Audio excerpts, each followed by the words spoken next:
আসসালামু আলাইকুম। BD jobs প্ল্যানের পক্ষ থেকে আপনাদের সকলকে স্বাগত। সাপ্তাহিক চাকরি খবর পত্রিকা 24 অক্টোবর 2025। দেখে নেব সাপ্তাহিক চাকরি পত্রিকার বিজ্ঞপ্তিগুলো। বিমান বাহিনীর সদর দপ্তর নিয়োগ বিজ্ঞপ্তি, বেসামরিক পদে, পদের সংখ্যা 309টি।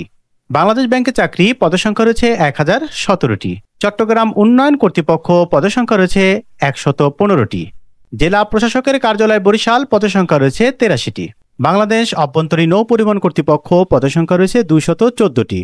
সিভিল সার্জন খাগড়াছড়ি পার্বত্য জেলা, পদের সংখ্যা রয়েছে 120টি। চট্টগ্রাম বিশ্ববিদ্যালয়, পদের সংখ্যা রয়েছে 40টি। মোংলা বন্দর কর্তৃপক্ষ, পদের সংখ্যা রয়েছে 113টি।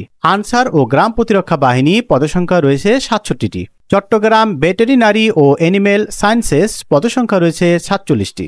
জেলা প্রশাসকের কার্যালয় সিলেট, পদের সংখ্যা রয়েছে 67টি।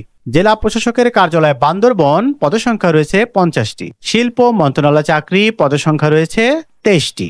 এবার চলুন দেখব চতুর্থ পৃষ্ঠা। যেহেতু দ্বিতীয় ও তৃতীয় পৃষ্ঠার প্রথম ও শেষ পৃষ্ঠার বিজ্ঞপ্তির বাকি অংশ আলোচনা করা হয়, তাই দেখব এখন চতুর্থ পৃষ্ঠা। চতুর্থ পৃষ্ঠা, বাংলাদেশ প্রকৌশলী বিশ্ববিদ্যালয় ঢাকা, পদসংখ্যা রয়েছে 13টি। রাজশাহী প্রকৌশলী ও প্রযুক্তি বিশ্ববিদ্যালয়, শূন্য পদ রয়েছে 56টি। কোল পাওয়ার জেনারেশন কোম্পানি বাংলাদেশ, শূন্য পদ রয়েছে 37টি। সিভিল সার্জন পঞ্চগড়, শূন্য পদ রয়েছে 30টি। জেলা প্রশাসকের কার্যালয় পাবনা, শূন্য পদ রয়েছে 18টি। বাংলাদেশ পল্লী বিদ্যুতায়ন বোর্ড, শূন্য পদ রয়েছে 21টি। জেলা প্রশাসকের কার্যালয় ঢাকা, শূন্য পদ রয়েছে 12টি। জেলা পরিষদ কার্যালয় মানিকগঞ্জ, শূন্য পদ রয়েছে 2টি। নিয়মিত চাকরির আপডেট পেতে বিডি জবস প্ল্যান ইউটিউব চ্যানেলটি সাবস্ক্রাইব করুন। এছাড়া আমাদের ফেসবুক পেজ, ওয়েবসাইট ভিজিট করুন। সকলে ভালো থাকেন, দোয়া করি। আমার জন্য দোয়া করবেন। আসসালামু আলাইকুম, ফি আমানিল্লাহ।